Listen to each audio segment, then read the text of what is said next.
সম্মানিত হাজরিন, আসসালামু আলাইকুম ওয়া রাহমাতুল্লাহ। পীর মুরিদের সম্পর্কে আলোচনা চলছে।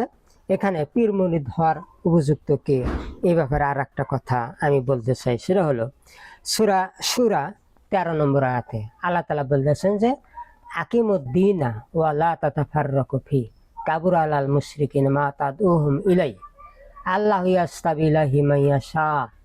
আল্লাহ তাআলা বলছেন তোমরা আমার দেওয়া এই দিনকে তোমরা কায়েম করো এবং এই ব্যাপারে কোনো রকমের মতবিরোধ করবে না।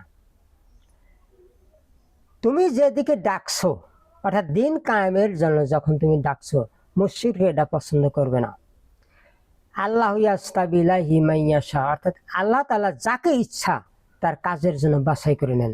সম্মানিত হাজিরিন, এখানে পরিষ্কার দলিল, সেটা হলো যে দিন ইসলামকে বিজয়ী করার জন্য, দিনকে কায়েম করার জন্য আল্লাহ হুকুম দিচ্ছেন এবং এই হুকুমের ব্যাপারে কোনো রকমের মতবিরোধ করা চলবে না।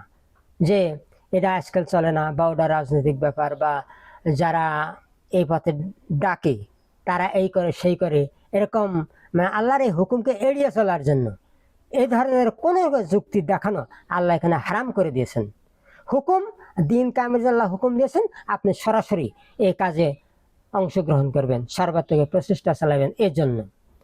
আর এটা যারা পছন্দ করবে না, আল্লাহ তাআলা তাদেরকে বলছেন যে এরা মুশরিক। এই দিন কায়েমের জন্য যখন ডাকা হয় তখন মুশরিক এটা পছন্দ করবে না। তার কারণ তারা মানব রচিত আইন বা মানুষকে রাজা মানে, মানুষকে আইনদাতা মানে, এটা শিরক। এই জন্য আল্লাহ তাআলা এদেরকে মুশরিক বলেছেন। এরপর আল্লাহ তাআলা বলছেন যে আল্লাহু ইয়াস্তাবি ইলাহি মান ইয়াশা, আল্লাহ যাকে ইচ্ছা তার কাজের জন্য বাছাই করে নেন। তাহলে এখানে পরিষ্কার কথা যে যারা দিন কায়েমের জন্য, অর্থাৎ ইসলামী হুকুমত কায়েমের জন্য, কোরআন সুন্নাহ ভিত্তিক শাসন ব্যবস্থা কায়েমের জন্য যারা প্রচেষ্টা চালায়, তারা হলো আল্লাহর বাছাইকৃত বান্দা।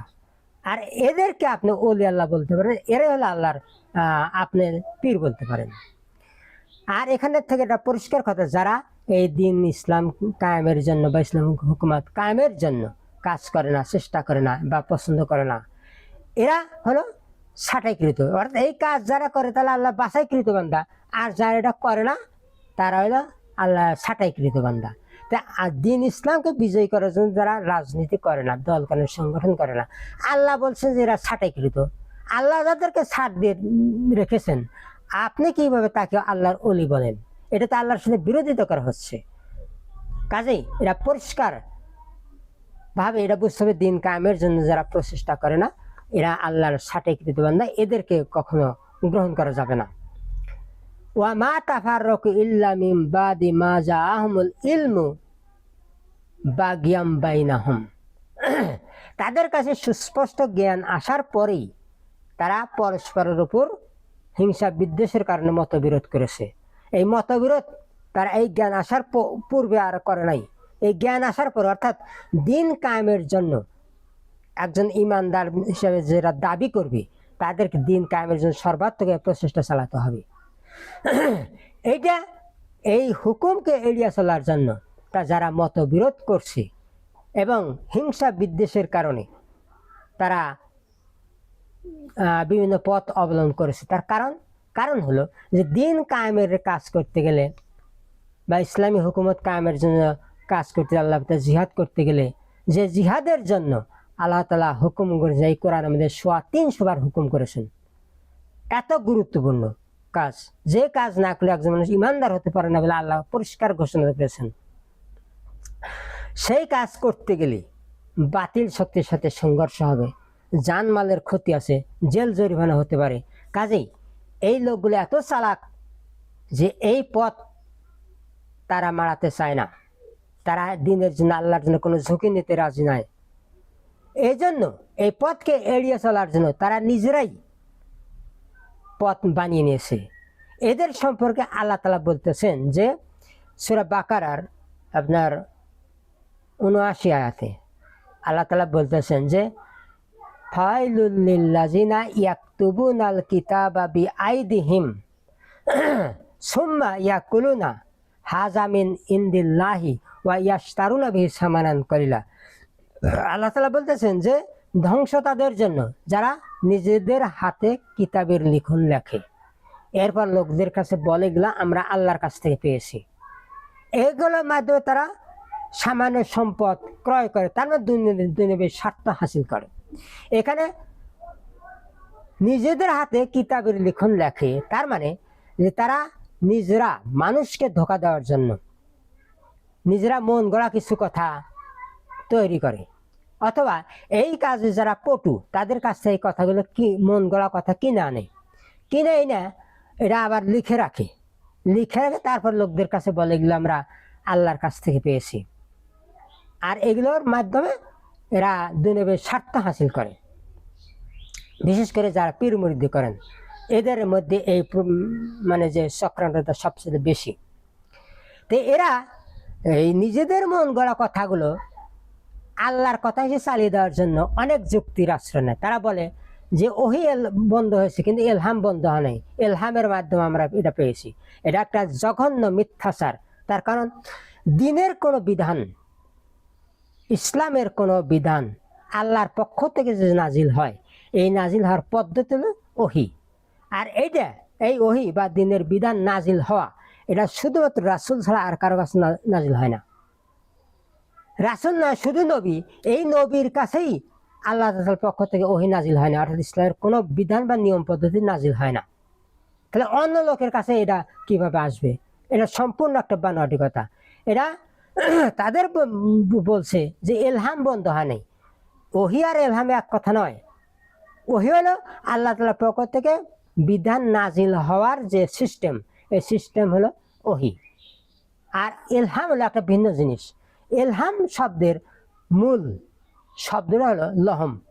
লহম শব্দের অর্থ হলো যে গোপনে কোনো কিছু নামিয়ে দেওয়া, ঢুকিয়ে দেওয়া বা সেট করে দেওয়া। এটা হলো মানুষ, শুধু মানুষ না, সকল প্রাণীর জন্য এটা প্রযোজ্য।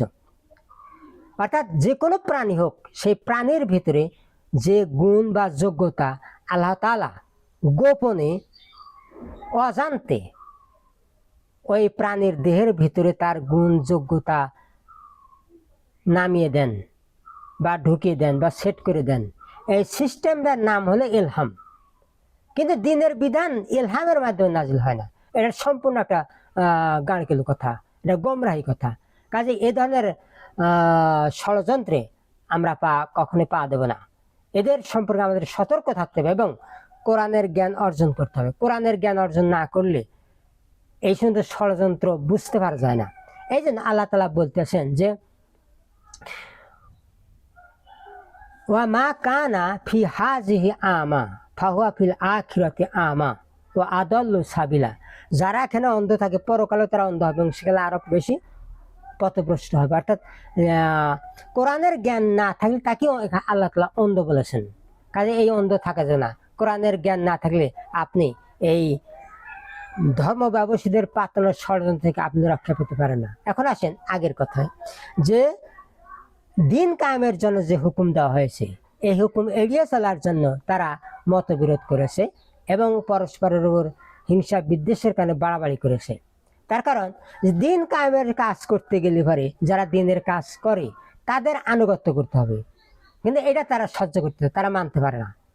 তারা দেখতেছে আমরা ধর্মের নামে দিনের খাদেম হিসেবে সমাজে যে একটা পজিশন দখল করে বসেছি জনগণের কাছে, দিন কায়েমের কাজ করতে গেলে ওই দিন কায়েমের যারা নেতৃত্ব দিচ্ছে তাদের আনুগত্য করতে হবে, তাহলে তো আমার কিছু থাকে না।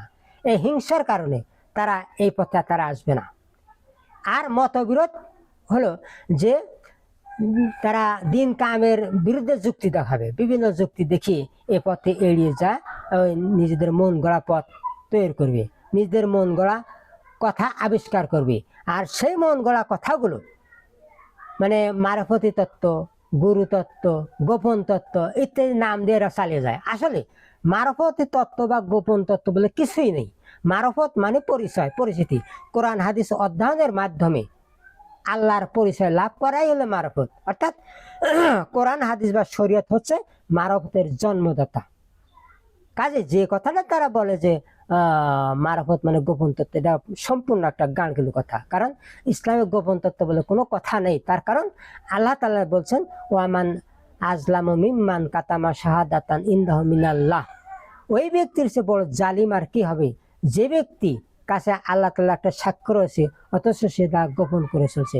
আল্লাহ তাআলা পক্ষ থেকে একটা সাক্ষ্য রয়েছে, তার মানে কোরআন হাদিসের জ্ঞান, দিনের জ্ঞান যার আছে, কিন্তু এরা প্রকাশ করে না, বলে না, যে কোনো কারণে হোক, ঝুঁকি আছে বা